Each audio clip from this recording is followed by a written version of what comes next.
मुझे ये कहते हुए गर्व है कि मैं शूद्र हूँ। और 2 कौड़ी के विवेक बिंद्रा को मैं यहाँ पर कहना चाहूंगी कि जो आपकी मानसिकता है वो परिलक्षित हो गई। और इससे पहले आपने देखा होगा कि एक वीडियो उनको मिसेज को मारते हुए वायरल हुआ। तो ये समझ लेना चाहिए लोगों को जो आज जो गंदी मानसिकता है, क्योंकि 25 दिसंबर का दिन, आज 25 दिसंबर 1927 में जिस तरह से परम पूज्य बाबा साहब ने मनुस्मृति दहन की थी, और उसके पीछे बहुत बड़ा कारण था क्योंकि मनुस्मृति कहीं ना कहीं इस देश के बहुत बड़े तबके को गुलाम बनाकर रखना चाहती थी। और वो साफ साफ कहती थी कि दलित इस देश की सत्ता पर काबिज नहीं हो सकते, उन्हें कोई अधिकार नहीं कि उस देश का राजा बने। और वही मनुस्मृति की मानसिकता आज जिस तरह से हमने देखे कि विवेक बिंद्रा के मुख से परिलक्षित हुई है, उससे साफ साफ कहा है कि दलितों को सत्ता उनके हाथ में नहीं देनी चाहिए। ब्राह्मण हो सकता है, देखिए ज्ञानी ब्राह्मण हो सकता है, ये तो सदियों से कहते हैं, क्योंकि जब मनुस्मृति लिखी गई तब भी इन्होंने अपने आप को पहले स्थान पर रखा। लेकिन मैं बता दूं कि जब कर्म के आधार पर इन्होंने वितरण किया, अगर आप इतने ही समानतावादी दृष्टिकोण के लोग हो जो अपने आप को ब्राह्मण कहते हैं, तो मैं कहूंगी कि आज कर्म के आधार पर बांट कर दिखाओ ना। आज दलित समाज के व्यक्ति एक से बढ़कर एक उच्च पदों पर है, आप आइए ना, लगाइए उनके नाम के पीछे टाइटल ब्राह्मण। लेकिन ये ऐसा बिल्कुल भी नहीं करेंगे, क्योंकि ये लोग अपनी घटिया मानसिकता का परिचय लगातार देते रहते हैं। तो मैं कहती हूँ कि जहाँ भी है वो मोटिवेशनल स्पीकर है। देखिए किस तरह के मोटिवेशनल है, जो इतनी बड़ी आबादी जो कि बहुजन समाज की आबादी है उसका मनोबल तोड़ने का काम कर रहे हैं। कहा कि मोटिवेशनल स्पीकर हो गए। ये स्पीकर उन लोगों के लिए हो सकता है जो सत्ता पर बैठे हुए लोग, जो उनके हाथों कठपुतली है। और अभी जिस तरह से धीरेन्द्र शास्त्री के साथ में हमने उनकी तमाम ऐसी वीडियो देखी, जो व्यक्ति दुनिया के पर्चे खोलता है वो शायद इनको भी बता देता कि विवेक बिंद्रा जी आप इस तरह की स्टेटमेंट देंगे तो इस तरह की घटनाएं घटित हो जाएंगी। लेकिन ये कोई मोटिवेशनल स्पीकर नहीं है, सिर्फ ये हमारे लोगों के में आने के लिए जय भीम बोल देते, जय भीम की बड़ी बड़ी बातें कर लेते। लेकिन इनको समझना पड़ेगा बहुजन समाज के लोगों को। मैं विवेक बिंद्रा की बात नहीं, क्योंकि रातों रात इनके इतने सब्सक्राइबर बढ़ जाते हैं, ये हमारे समाज के ही लोग बढ़ाते, कोई और नहीं बढ़ाता। क्योंकि हमारे समाज के लोग जय भीम के नाम पर इतने पागल हो जाते हैं, इतने पागल हो जाते हैं कि अगर किसी गधे के सर पे भी आप जय भीम लिखो ना तो उसके पीछे दुम हिलाते हुए बहुजन समाज के लोग निकल लेते हैं। शूद्रों को शासक नहीं बनाना चाहिए। बिल्कुल सही कहा है उन्होंने, जो उनकी मानसिकता है उसके आधार पर वो सही कह रहे हैं, क्योंकि इनकी मानसिकता तो शुरू से रही। और जिस तरह से मैं बात कर रही हूँ लगातार मनुस्मृति की, क्योंकि वहाँ पर भी साफ साफ लिखा है कि शूद्रों को इस देश की सत्ता पर नहीं बैठना चाहिए, उन्हें राज नहीं करना चाहिए, क्योंकि वो इतनी योग्य नहीं है कि वो देश की सत्ता चला सके।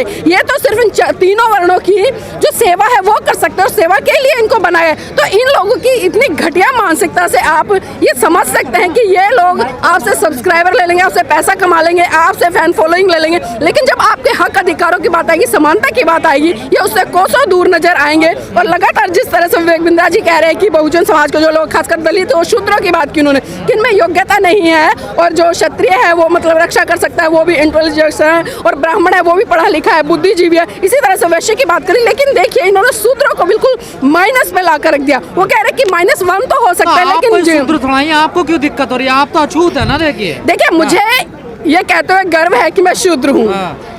मुझे कोई फर्क नहीं पड़ता कि दूसरे लोग क्या कह रहे हैं क्या नहीं कह रहे। और जो व्यक्ति अपनी पहचान बताए, मैं बौद्ध हूँ, मैं शूद्र भी नहीं हूँ, मैं बता दूं बिल्कुल, क्योंकि हम देख रहे हैं कि आज कहीं ना कहीं शूद्र के नाम पर, जातियों के नाम पर इस देश में बहुत बड़ा तांडव चल रहा है। और अगर आज वर्तमान की जो राजनीति चल रही है वो कहीं ना कहीं जाति के आधार पर, धर्म के नाम पर चल रही है। और इस तरह के विवेक बिंद्रा जैसे लोग प्रायोजित किए जाते हैं, चाहे वो सामाजिक संगठन हो या पार्टी के संगठन के तहत, ये तैयार किए जाते हैं कि आप बीच में आइए और इस तरह की स्टेटमेंट दीजिए, और बहुजन समाज के लोगों को एक काम देते हैं, और बहुजन समाज का पूरा तबका इनके पीछे लगता है। मैं कह रही हूँ, आज जिस तरह से हमने देखा कि तमाम बुद्धिजीवी लोग हैं जो विवेक बिंद्रा की जो प्रतिक्रिया है उसको लेकर अपनी प्रतिक्रिया दे रहे, पलटवार कर रहे हैं। शूद्र माइनस तो हो सकते हैं, लेकिन +1 नहीं हो सकते।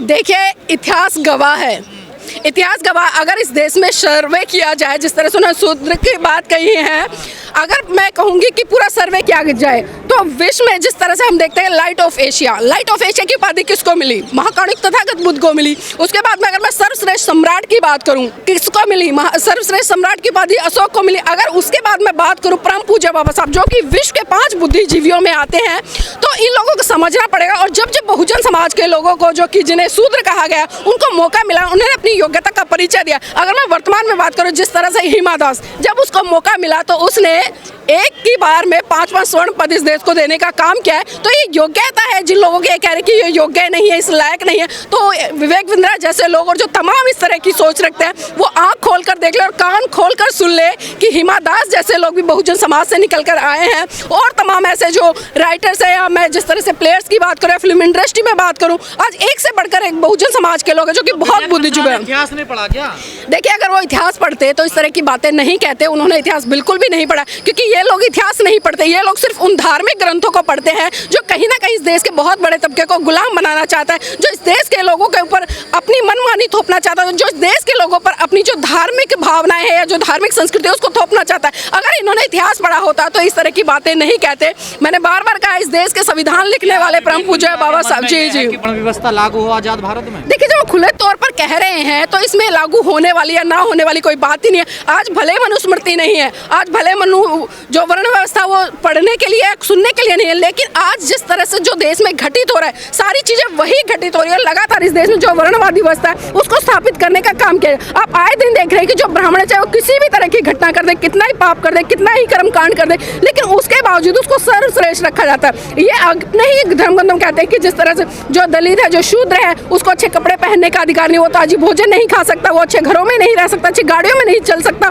तो ये तमाम चीजें परिलक्षित हो जाती है कि आज भी अगर कोई दलित व्यक्ति अच्छे कपड़े पहन लेता है तो उसकी हत्या कर दी जाती है। आज भी कोई अच्छी मूछें रख लेता है, अच्छी पर्सनालिटी में रहता है, घोड़ी पर चढ़ता है तो उसकी हत्या कर दी जाती है। तो गजेंद्र जी ये कहने में मुझे कोई अतिशोक्ति नहीं है। भले आज लिखित रूप में मनुस्मृति अच्छा शासन चलाया है, देखिए हाँ बिल्कुल देखिए, अगर उनका उदाहरण मैं दूं तो सबसे वर्तमान में इससे अच्छा उदाहरण नहीं होगा, क्योंकि बहन जी की जब सरकार आई आप सबने देखा कि 4 बार सरकार में रहते हुए बहन जी ने दिखा दिया कि एक शूद्र समाज से आने वाली महिला ने पूरे देश में अपना डंका बजाया, जिन्हें कि पूरा भारत देश ही नहीं बल्कि पूरा विश्व आयरन लेडी के नाम से जाना। तो शर्म आनी चाहिए विवेक बिंद्रा जैसे लोगों को जो आज ये कह रहे हैं कि दलितों को हाथों में सत्ता नहीं देनी चाहिए, उन्हें राज नहीं करना चाहिए, वो इस लायक नहीं है। मानसिक संतुलन खराब हो गया क्या? बिल्कुल मानसिक संतुलन देखिए इनका खराब है। मैंने कहा ना, अगर इनका मानसिक संतुलन सही होता तो इस तरह की स्टेटमेंट नहीं करते। लेकिन यहाँ पर मैं बहुजन समाज के लोगों से भी कहना चाहूंगी कि ऐसे लोगों को सुधारने की जरूरत है, क्योंकि हम सुधारवादी दृष्टिकोण के लिए हम प्रतिक्रिया देते ना, हमें समझाना चाहिए ऐसे लोगों को, क्योंकि देखिए वो लोग समझाएंगे नहीं, क्योंकि वो लोग तो लगातार इस तरह की बातें करें। और जो हमारी संस्कृति रही है, क्योंकि परम पूज्य बाबा साहब ने लगातार 2 संस्कृति की बात इस देश में की है। एक संस्कृति वो है जो लगातार झूठ कपट बहुत सारी ऐसी चीजों का नाप शनाप चीजों को बढ़ा चढ़ाकर दिखाती है, लेकिन दूसरी तरफ वो संस्कृति जो देश की सच्ची और अच्छी धरोहर संस्कृति, जो समानता की बात करते हैं, एक दूसरे के साथ भाईचारे की बात करते हैं, लेकिन उस संस्कृति की बात आज नहीं करते। लेकिन बहुजन समाज के तमाम लोगों को अपनी सच्ची और अच्छी संस्कृति और अपने इतिहास की तरफ जाकर विवेक जैसे बिंद्रा जो लोग हैं उनको समझाने की जरूरत है। मैं कर्म के आधार पर, आप सफाई दे रहे हैं कि मैं कर्म के आधार पर कहना चाह रहा था कि जो कर्म के आधार पर समझा रहा। देखिए, कर्म के आधार पर अब उनका खुद का कर्म देख लीजिए। उन्हें अधिकार किसने दिया कि वो अपनी पत्नी को पीटे? एक पत्नी का केस उनका चल रहा है नोएडा में और दूसरी पत्नी को उन्होंने पीट दिया। अब ये उनका कर्म ही तो है। अगर इस कर्म के आधार की बात करूँ तो उनको सलाखों के पीछे होना चाहिए। अगर कर्म के आधार पर ही बात कर रहे हैं कि कर्म के आधार पर अब बंटवारा होगा, और जो देश के माननीय प्रधानमंत्री जी है वो किस समाज से आते हैं सभी अच्छे से जानते हैं। वो बार बार कहते हैं मैं तो दलित का बेटा हूँ, मैं तो ओबीसी हूँ, ये भी है, मैं तो शूद्र हूँ। तो उनको आइए ना, उनको उतारिए रोड पर, उनसे नाली साफ कराइए, गली साफ कराइए, झाड़ू लगवाइए। जब आप कर्म के आधार की बात करें तो उतारिए ना उनको नीचे। योगी जी हैं, ठाकुर समाज से आते हैं, उतारिए ना, उन्हें भेजिए सरहदों पर रक्षा करने के लिए। क्यों वहाँ पर सत्ता में बैठे, क्यों संसद में बैठे? तो इन लोगों की जो इस तरह की स्टेटमेंट होती है हमें समझना चाहिए, ये सिर्फ इस बहुजन समाज की जांच करने के लिए देते हैं, और ये जांच करते हैं कि बहुजन समाज कितना सोया हुआ है, कितना जागा हुआ है और इस दिशा में किस तरफ बढ़ेगा। देखिए, अगर मैं विवेक बिंद्रा जी की बात करूँ, खासकर जिस तरह से दलित उनको निशाने पर ले रहे हैं, तो ये सही बात है। दलितों को, ऐसे लोगों को निशाने पर लेना चाहिए, क्योंकि रातों रात दलित लोग ही इनको हीरो बना देते हैं। लेकिन जब ये दलितों के खिलाफ जाकर इस तरह की स्टेटमेंट करते हैं,